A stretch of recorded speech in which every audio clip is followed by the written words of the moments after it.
નમસ્કાર દર્શક મિત્રો, હું છું રમેશ દાન ગઢવી અને ગોલ્ડન ન્યૂઝમાં આપનું હાર્દિક સ્વાગત કરું છું. જોઈએ આજના સમાચાર વિગતવાર.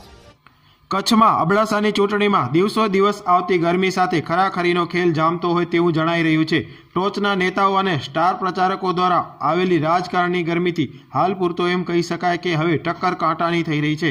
જ્યારથી હનીફ બાવા પડિયારના અપક્ષમાં ફોર્મ ભરવાના સમાચાર વહેતા થયા છે ત્યારથી સતત તેમના વિશે અવગણના અને આલોચના પણ થતી જોવા મળે છે. પરંતુ તેનાથી ખરેખર જોવા જઈએ તો વગર પ્રચારે તેમનો પ્રચાર થઈ રહ્યો છે અને તેના લીધે વધુને વધુ લોકો તેમના તરફ વળતા જોવા મળી રહ્યા છે.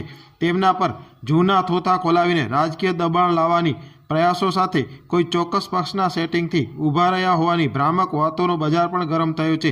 તેવા સંજોગોમાં તેમની સભાઓમાં ઉમટતી જનમેદની જોઈને એમ કહી શકાય કે તેમની લોકપ્રિયતા દિવસો દિવસ વધતી જોવા મળી રહી છે.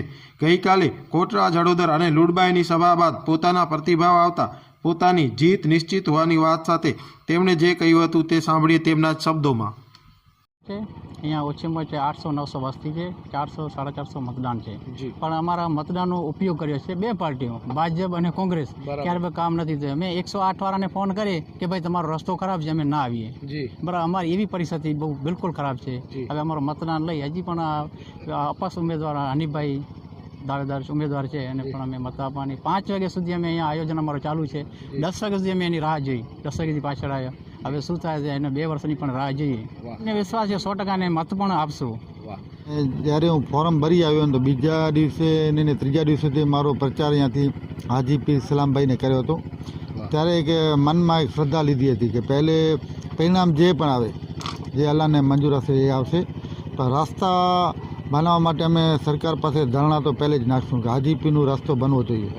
પણ ખરેખર તો આ ગામડાઓના પર રસ્તા બનવા જોઈએ. આપણે હાલત જોઈ રહ્યા છે.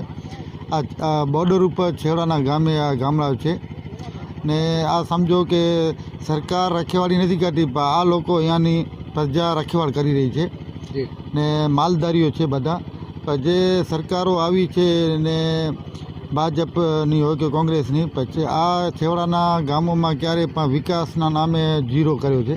વિકાસ થયો જ નથી. ગામમાં જે જોઈએ રસ્તા છે, પાણી છે, એ સુવિધા જોઈએ સ્કૂલની કે દવાખાનાની, આ એરિયામાં છે જ નહીં. માણસ વરસાદ ફૂલ ચાલુ હોય તો અહીંયાનું માણસ કેવો હેરાન થતો હશે એ લોકોને ખબર હશે. અમે જે ગામોમાં રહી છે ત્યાંના રસ્તા હજી સારા છે. અમે તકલીફો પડે છે તો અહીંયાના માણસને તો ઘણી તકલીફો પડતી હશે. એટલે સરકારે કોંગ્રેસ હોય કે ભાજપની હોય આ લોકોના મત જ જો લીધા છે, બાકી કામ કંઈ કર્યું જ નથી. પ્રજાથી અન્યાય થઈ રહ્યો છે.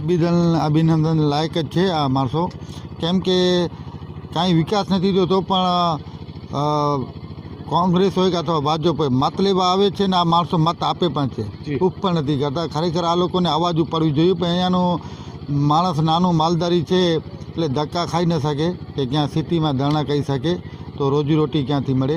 પણ ખરેખર ધન્યવાદ છે આ પ્રજાને કે કાંઈ પણ ઉફ કર્યા વગર મતો આપે છે. અમારી હવે અવાજ આવી છે. અમે કીધું છે આ લોકોને કે વિચારીને મત આપો અને અમે 100% આ વસ્તુઓ પર ધ્યાન આપશું. દૂધ ક્યાં લઈ ન જઈ શકે કેમ કે રસ્તા જ એવા છે. અત્યારે આપણે આવવામાં તકલીફ પડી છે તો વરસાદમાં તો ઘણી જ આ લોકોને તકલીફ પડતી હશે.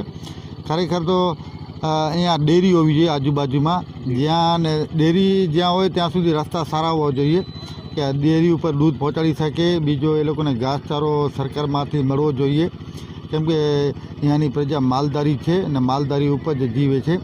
તો ઘાસનું જથ્થાના કેન્દ્રમાંથી સહાય મળે છે, અહીંયા ગુજરાતમાંથી સહાય મળે છે, પણ લગભગ અહીંયા પહોંચતી નહીં હોય સહાય, કેમ કે વચમાંથી જ ખવાઈ જતી હોય. તો અબડાસામાં જ રહું છું. મને ત્યાંની પ્રજા તરત પહોંચી આવતી હોય કે આ તકલીફ છે કે ફોન કરી કે હું ત્યાં પહોંચી જાઉં. અહીંયા ક્યારેય પહોંચ્યો નથી.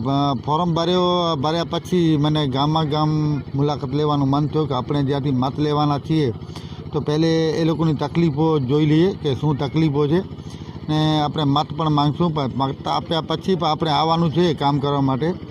આવ્યા પછી ખબર પડે છે કે ખરેખર આ એરિયાની મુલાકાતો પહેલાં લેવાની જરૂર હતી. અમે ખરેખર જાગ્યા જ ના હતા. અત્યારે ફોર્મ ભરી અપક્ષમાં ત્યારે ધગજ જાગી છે. હવે 100% આ પ્રજા માટે અમે ખરે પગે ઊભા રહેશું. રાતના કે દિવસના ગમે ત્યારે ફોન કરશે ને અહીંયાની અમારાથી બનતી સેવા કરશું 100%. 5 વાગ્યેથી માણસો બેઠા હતા, અમે તો 10 વાગ્યે પહોંચ્યા. તો પણ કોઈ માણસ હટ્યો ના હતો. જમવાનું પણ પછી જ રાખ્યો હતો કે અમે પહેલે મહેમાનોને સાંભળી લેશું પછી જ જમશું. તો ખરેખર સલામ કરવા લાયક છે આ પ્રજા.